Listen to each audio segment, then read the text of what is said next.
So picking up tonight's Pickett Salvage IMC Hobby Stock win here on St. Avenue's Cafe. The Burglar, Andrew Berg, back in Victory Lane. Andrew, we ain't seen you a lot this summer, racing parts unknown, but anytime you come back to Boone, this thing is always fast. Yeah, last couple times I've been up here, I brought my son's car up, and it has not wanted to run the right way. So we got a month off from Hayes. I'm resting down at, Jerry goes down in the spring and also down in the fall to announce down there. So kind of fell in love with that place, and something different this year. Went down, decided to run for points down there.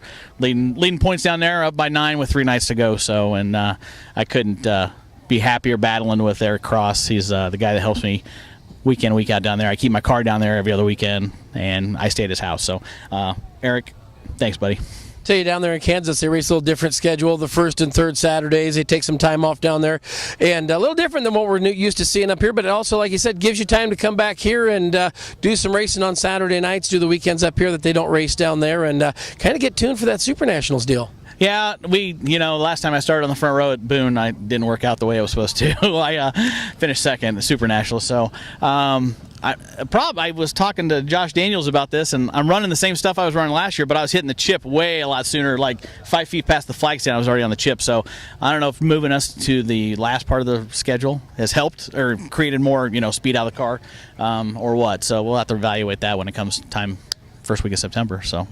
So down there, I know you've found Victory Lane down there. Now you found it back in Iowa. Got to feel good, though, knowing that you can bring this thing back home and put her in Victory Lane. Yeah, I can't thank Gary McNeely enough from Eliminator Chassis. This was the last car he built at Southern Iowa, and it is hands down the best car I've ever driven. It can go anywhere on the track. I can drive it on the bottom. I can drive it in the middle. I can drive it on top, and it is hands down the best car I've ever had in my entire life. So hate to see him sell the company and move on, but, it's time that in his life he's going to skedaddle and get out of it. So, well, you just keep the last one he built because it's been probably the best one for you, hasn't it? Yeah, it has. And supposedly he's going to be building me a new one. I put a down payment on a new one, so we'll see how that works out. I also have a sport mod that I raced once so far this year and absolutely hated it.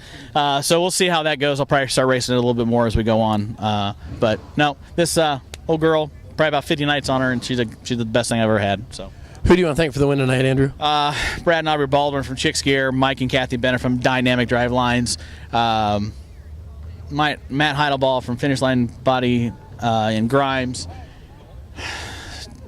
Jeff Moore from 517, Todd Chapman from DirecTV. I don't know. There's a ton of people on here.